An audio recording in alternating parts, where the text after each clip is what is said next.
Right, good afternoon. My name's Richard Wiles. I work for National Grid. My official job title is Digital Innovation Manager, which is the worst job title in the world because the acronym is DIM, which I think is just dreadful. So I run a small team of software engineers who experiment with stuff on behalf of National Grid. Okay? So before we start, does anyone know what National Grid does? I know it's like 2 o'clock in the afternoon, 3 o'clock in the afternoon. Anyone got a clue? Have some quiet time then. Gas, electricity.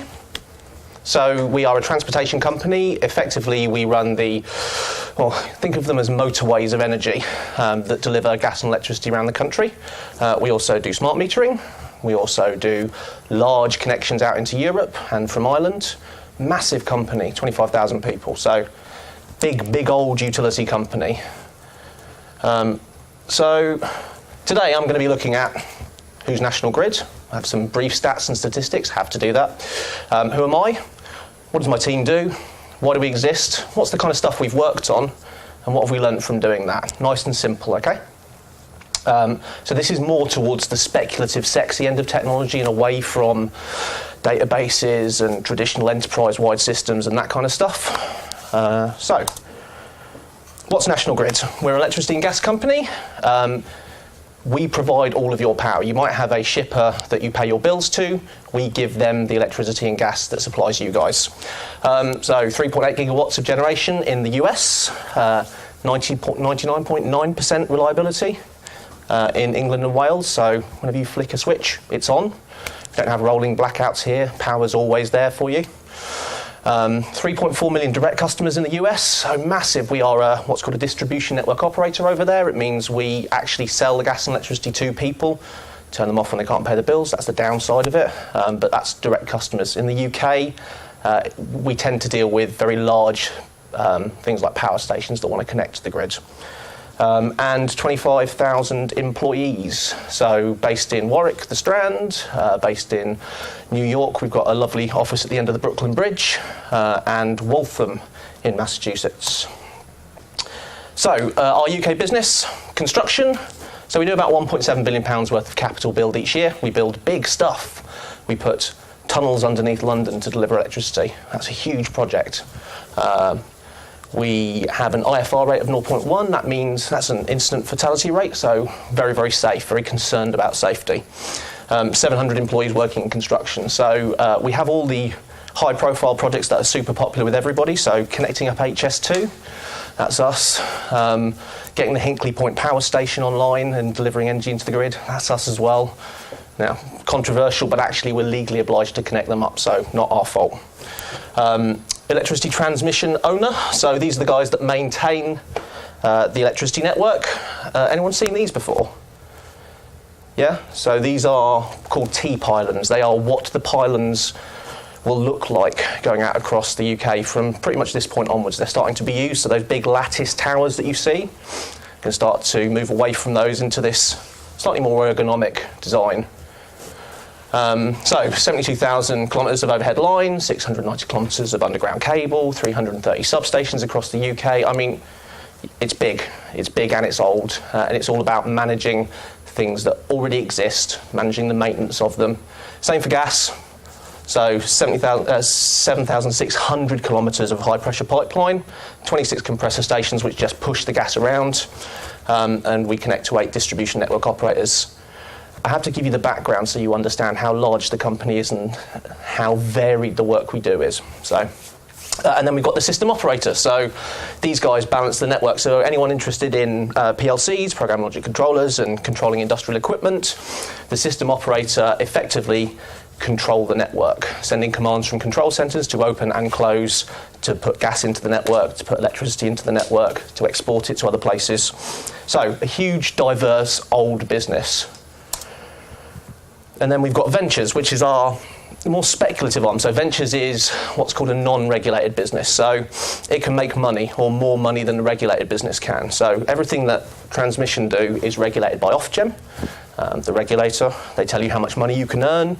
You tell them how much money you need over an 8-year period to deliver maintenance of stuff, your computer systems. So we have to tell the regulator what IT we're going to invest in over an 8-year period. Just think about that. Think about predicting what systems you're going to need in 8 years' time. So, would anyone have predicted robot vacuum cleaners? Or Nest thermostats? Or maybe driverless cars, I've been talking about it a while, or the proliferation of drones. So trying to predict how much you need, that's really, really difficult. So huge variety of businesses here. Liquefied natural gas, interconnectors, domestic metering. We've got a smart metering business. That's kind of cool and sexy. It's a bit like a startup. It's a new industry. There's a lot of little players in it. Property, ExoServe that handle all the data for metering. National Grid Carbon, and that's our smart business at the bottom there. I get excited about that one because it's the thing that most reminds me of a startup. So, in terms of context, we cover all of this. That's how much energy we transmit. I'm not going to read the slide to you. It's a lot of information. And I had a presentation earlier. I was in a lecture earlier about presentation skills that said, don't use more than 2 sentences for a paragraph on the screen. And I've totally busted that rule out with this slide. So, skipping swiftly on. A bit about me. So I've been at National Grid for 10 years on and off. I have run sizable projects to roll iPads and iPhones out to 2,000 field staff. I've been involved in implementing a gas control system and cutting over from one system to another. Basically, I've had a really, really diverse career. So I'm not an engineer. I'm not a software developer. I'm definitely not an expert. I'm a technology realist. I genuinely hate buzzwords. I'm going to use about 50 of them, and I apologise in advance. So you'll hear the word disrupt quite a lot. That's just kind of how it is at the moment. And VR and AR and all those other things which just get tossed around. And AI. So I've got a real bee in my bonnet about people who misuse the word AI and conflate it with machine learning and RPA and other stuff. I'm interested in outcomes, so I don't believe you should be doing anything unless you can prove the value of it or the potential value of it at the end of it. And that's me. So, let's have a little bit of a conversation about innovation. What is innovation? Anyone know? I'm going to keep asking you questions till one of you answers, so... Trying new stuff out. Trying stuff with old stuff. Trying to use things in a different way. So it's almost impossible to nail down what the definition of innovation is. An industry has popped up around innovation now. So what tends to happen in large companies, like we must do something, we must disrupt ourselves, we must innovate, otherwise we'll become the next Blockbuster video. So who remembers Blockbuster? Yeah, who knows what happened to Blockbuster? Oh, come on, you all know who it is. One of you must know what happened to it. Went bust? Yep, anyone know why it went bust? Netflix. Yeah, perfect. So completely failed to anticipate the way the digital market changed. People started to get films online. Blockbuster's business model didn't move with it. Went bust. Toys R Us in America recently filed for bankruptcy. Why? Exactly the same model. So hasn't adapted with the times, hasn't taken advantage of new technologies like augmented reality. Stuff in their shops was too expensive, you could buy it online cheaper. Loads of reasons. So everyone's got a bee in their bonnet about innovation and disruption. So the perception of the utilities industry is this. This is taken from a Daily Telegraph cartoon. We're here with a diplodocus at the back, I think. We're regarded as a dinosaur industry. We've been around forever. Everyone knows we exist. Nobody really knows what we do. We've been fairly cosseted from disruption so far because a lot of our stuff is about building stuff, taking a note of the stuff you've built, figuring out when you're going to maintain the stuff you've built, storing all of that in a gigantic database, and then using that database to send people out to do work. That's pretty much the life cycle now. So, that is the impression of us. The reality is more like this. A copyright infringing Toy Story dinosaur. So digital technologies are starting to have a huge impact on our industry. Whether we like it or not, customers are demanding more. So I don't know if you're like me, I love to do stuff online now. If I can limit the amount of human interaction I have to have with somebody to get something done, I will. I won't even book a haircut unless I can do it online. So virtual reality, It's been a bit pie in the sky for the last 20 years until now it's in the consumer space. So anyone got a PlayStation VR here? No? Yeah, it's disappointing. Don't worry about it. Don't buy one. But it's a consumer product now. Drones, again, used to be a military thing. Now you can go out and buy your own drone and responsibly fly it within line of sight, nowhere near an airfield. Okay? So that's the reality. So I run a team called MG Labs. There's me in the UK, and then I've got a colleague in the US who is an ex-military defence contractor and technical architect of a startup over there. Really bright guy. And then we've got 4 software developers underneath us. So I have guys who are specialists in Node.js, Java, C#, Swift. So we cover a range of things from mobility all the way through to web apps, some mid-level data science. We're all generalists, basically. And the same in the US as well. We've got a couple of Unity developers. Anyone use Unity here? Yep, 1.5. So Unity is a 3D games engine. Think of it a bit like the Unreal Engine. A lot of VR work is done in Unity. A lot of HoloLens development is done in Unity as well.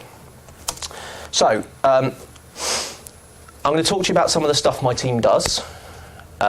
If you've got any questions, stick your hand up, shout them out, that's fine. At the end, there's going to be a group exercise, so I realise that you haven't talked so far, you will have to talk at the end. So, the way we work is the business comes to us with problems or ask us to explore new technologies, and we see if there's value for National Grid. So, does everyone know what this is? Anyone had to go on a HoloLens before? No? So it's a holographic mixed reality display. So anyone had to go on virtual reality before? Okay, so that's an HMD, a head-mounted display. You put it on, it completely obscures the world around you. VR's great. Mixed reality or augmented reality has greater application in industry. So it's this idea that you can give your workers superhuman skills if you can provide more information to them without taking them away from the real world. So if I can go to a site and stick on a pair of glasses and get my work order and the latest history about that piece of kit delivered straight to my vision rather than having to flick through a bunch of paper or ring somebody up and ask them, that's a massive time saver. There's a whole bunch of issues with doing it in reality, not least of which connectivity in this country isn't good enough to deliver data to places where we build stuff. So we like to build kit in the middle of nowhere because no one wants to look at a compressor station. So the 4G network doesn't extend that far. So we did a piece of work with the HoloLens. Essentially, it was just about visualising assets. So we have a large site in Scotland called St Fergus. If an alarm goes off there, we have an instant room in Warwick that we set up.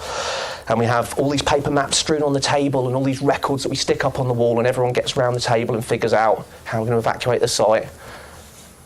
We've got a much more up-to-date digital model of the site than we do our paper records. So if I've got that, how can I use that? Well, actually, with a HoloLens, I can stick on a visor and have that digital model in front of me and manipulate it and move bits around. So it's kind of hard to visualise. So this is the early prototype, which is just a block valve. So really simple. It's a 3D asset, a .obj file, so it's come out of 3D Studio Max, or you could take it out of SketchUp, imported into Unity, and then packaged and deployed to the HoloLens. So it just floats, and you can move bits of it around, and there's a narration that sits behind this, but the guy's an engineer. I don't think any of you want to hear what a block valve is in great detail. That's what that is. But that's just in the middle of my lab. Cool. So, moving on. It worked. So, virtual reality. Everyone seen one of these? Yep. What are they called? Yeah. Oh yeah, thanks. So Gear VR, powered by a Samsung phone, so an SA, a Note 4, something like that. Again, developed in Unity. We have a real issue training people to do complex procedures. So you get some engineers in, you train them, they go back, that engineer leaves, nobody else knows how to do the procedure. We have an oil sampling procedure that's used in some of our kit in upstate New York, and they've created training packages in virtual reality to do it. Now, it's not true virtual reality, it's 360 video. So, anyone used a 360 camera before? It's like the iPhone panorama, but 2 fisheye lenses back to back. All this does is film a guy doing the procedure and narrating it at the same time. At any point, you can put one of these on and learn how to do that procedure. Really simple. Took about 20 minutes to do. But still being used today. So the image looks rubbish on a flat screen. So this guy here is maintaining the kit. And you can deploy this just straight onto a phone and stick it in a VR headset straight away. Now we've trained about 20 people using this. This will be the future of training for a lot of our procedures. So rather than classroom-based training, actually immersive training where you can be there and have somebody narrating the job as they go. You can do it today with consumer tech. It's really easy. 360 cameras about 200 quid. Gear VR is about 70 quid. Phone's about 400 quid. That's pretty good. So this is the kind of stuff my team does. So it's things that are going to affect the way we work in the future. Who's on Twitter here? 1, 2, 3, 4, 5, 6, 7. Cool. Okay, so we found in our control centres that whenever we have an issue on our network, sometimes social media picks up on it quicker than we pick up on it. So you think about it, if I'm sat in a control centre, I'm not going to know if a piece of kit is on fire until something stops working. When something stops working, I get an alarm. If it's just on fire but still working, I'm not going to know about that, and a lot of our sites are unmanned. So we found that people on social media sometimes flag issues with our assets well before we're aware of them. A fire under a overhead power line. We'd have no way of picking that up until it brought the line down. Somebody takes a picture of it out of their window and posts it on Twitter. That's quite useful, it's quite powerful. So how do you use that information? So this is going to look rubbish because it's a black screen, but essentially my lead software engineer developed a tool which took 337 substation locations.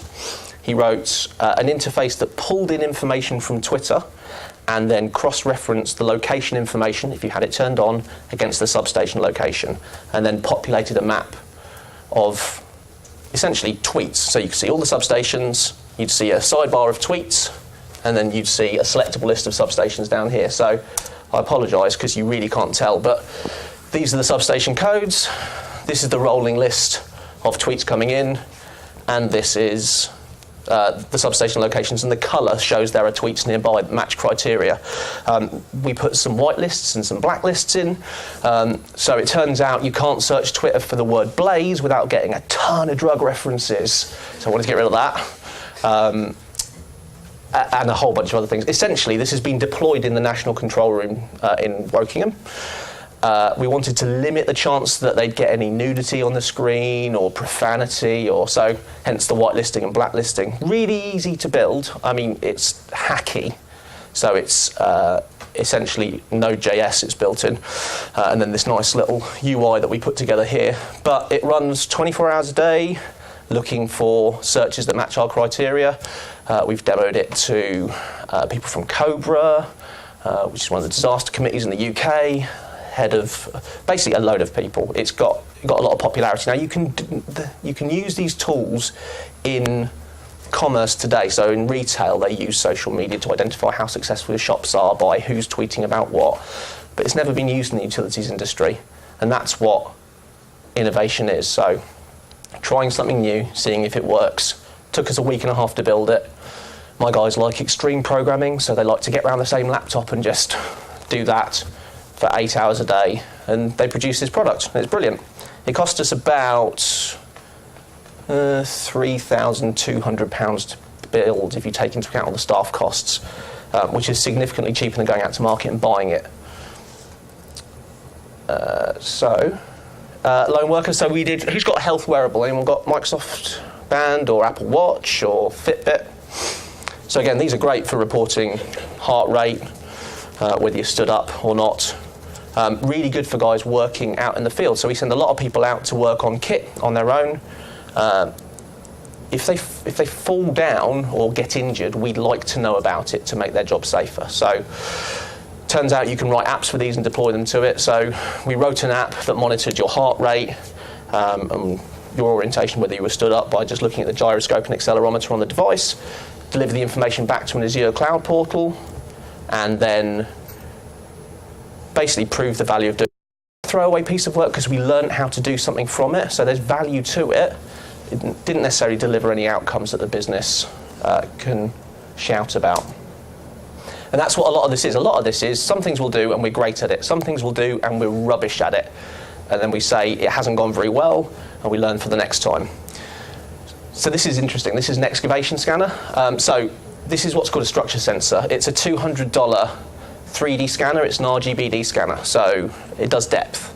So if you saw the new Google line of Tango devices with depth scanners on board, that's pretty much what this is. Fits to an iPad and it allows you to take a full 3D scan of an object. So we do excavations in the field, big excavations, and we wanted to know, could you automatically calculate how deep an excavation is and how wide and how much material will be required to backfill it?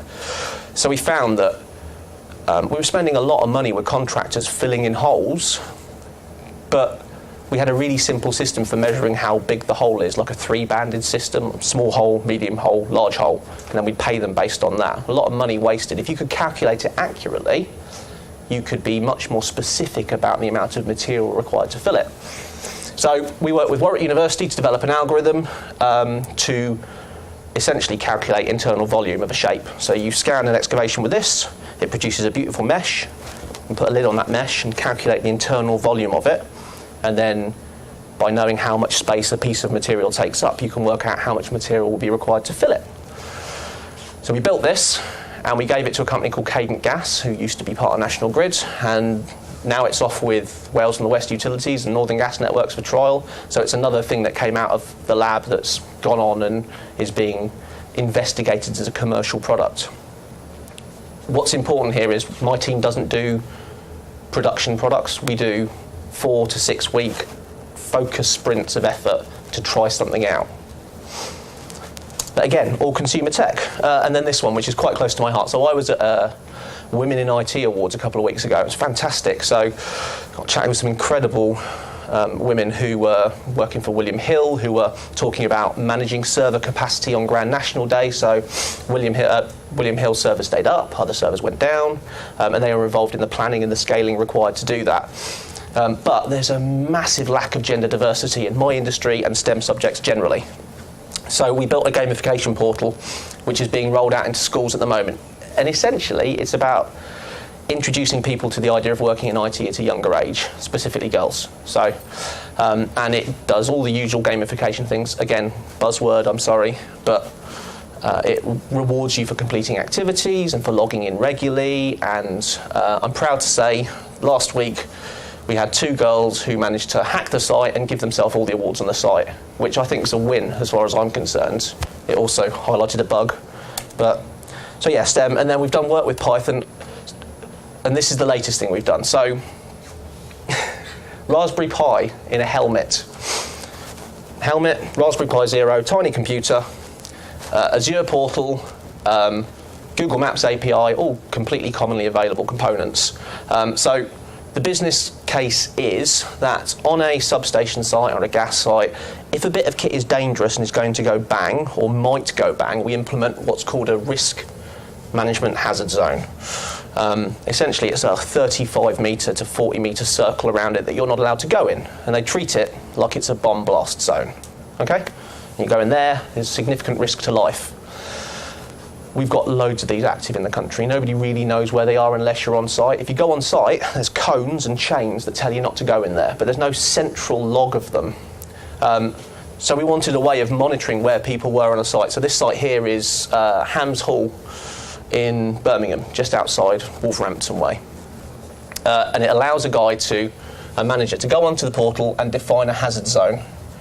And then when you go on site, you put your helmet on with your Raspberry Pi inside it, and you walk inside that hazard zone, and it knows, using the GPS that we've soldered to the Raspberry Pi, where you are. And it sends that up to this server that we built here, this web app. And it can tell who's in there and how long they're in there for. The greater the time you're in there, the greater the risk to life. That's how it works. We built it as an iPhone app, and the business insisted that we put it in a helmet. Now, we're a little bit ahead of times here because we haven't got smart helmets yet, and Raspberry Pi in a helmet is definitely not a solution. But it works. So we're demoing this to operations the head of operations in a couple of weeks' time, and they're going to go out and look at see if they want to manufacture some kit to go with it. Again, 5 weeks worth of development to get it to a state where we were happy that the GPS works properly and the Raspberry Pi functions. But leaving risk management zones active costs our company around about £6 million every year.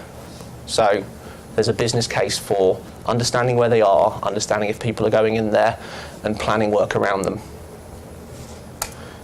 And last but not least, smart meters. So anyone got a smart meter at home? Yeah? So smart meters are fascinating. It's a really new industry, and the tools to test smart meters are written in Ruby, which is a programming language, and nobody really knows how smart meters work apart from the meter manufacturers, but everyone's racing to be able to test them. So are they accurate? Is every brand accurate? How do they behave if I do this? If I switch the power off to them and switch it back on, how does it behave? So we've got a company that's going to roll smart meters out in National Grid. We want to know if we're buying a quality product. We've got to test it. There are tools that exist to test it today, but you can only test 1 meter at a time from a command line, which is rubbish. So we are writing a set of tools that sit on top of that. So it's a test tool for a test tool that will allow you to test multiple meters and sequence tests and take the outputs and put them in a big knowledge management repository so we can use that to inform our buying choices or maybe sell that information to other people. It's a fascinating piece of work, and it's very, very bleeding edge because we're trying to make them do things they weren't designed to do. If you get a chance, there's a really good book called Smart Metering for Dummies that talks about how these things work. They're incredibly complicated, and they don't use new technology, so there's no blockchain here managing transactions to and from the meters. It's all just normal transactions with certificates on the hardware. But yeah, it's a fascinating area. So what have we learned? My team is different from normal corporate IT. I have 4 young people who sit in a room. We play music. We play a lot of rap music. We've got our own coffee machine, and we're very particular about letting them go out and interact with the rest of corporate culture.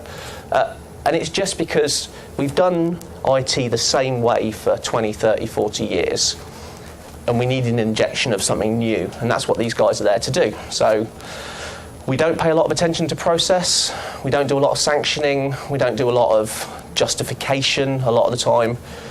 We just take an idea and very, very quickly turn it round. And if it has legs and there is value in it, it goes into our delivery engine. So what have we learned? We've learned it's almost impossible to hand something over into normal IT from my team. It's really difficult. It's like trying to dock a speedboat with a battleship. They're this big and we're this tiny. We've learned that computer gamers make brilliant programmers. So I went out and got people who game in their spare time, who've coded mods before, which is a little bit of a cliche, but actually really, really good. They've got a passion for learning, constantly refining their skills. And we've learned that actually taking people out of university or who've just hit their first 2 years of jobs are the best people to get. So if you come at 35, 40, you come with baggage and kind of working in the industry, you kind of become entrenched in it. So I'm in that space. I've been in the industry for 15 years. I know how big corporations work, and I couldn't do what these guys do. I need young people who are exciting and dynamic and maybe aren't quite as mired and treacle as us older ones are. So, time, perfect. Self-disrupt or face extinction. I promised there would be buzzwords, and there are. It says in groups, but actually you can do this together if you want. Basically, I want you to work out some major technology trends that are going to affect my industry. So, we build stuff. We maintain stuff. We have HR, we have legal, we have finance, we have procurement, we have smart metering. We've got a massive industry. So what are the big technology trends that are going to change the way we work? We all use computers as well. So just think about that.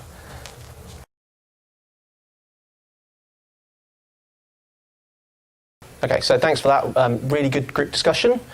We looked at the main topics. We looked at augmented reality, we looked at virtual reality, we looked at blockchain, robotic process automation, drones, robotics in general and how that could change your field workers, all of these big transformative technologies that can completely alter our industry. So thank you very much for your time, thanks for coming, and it's been a pleasure.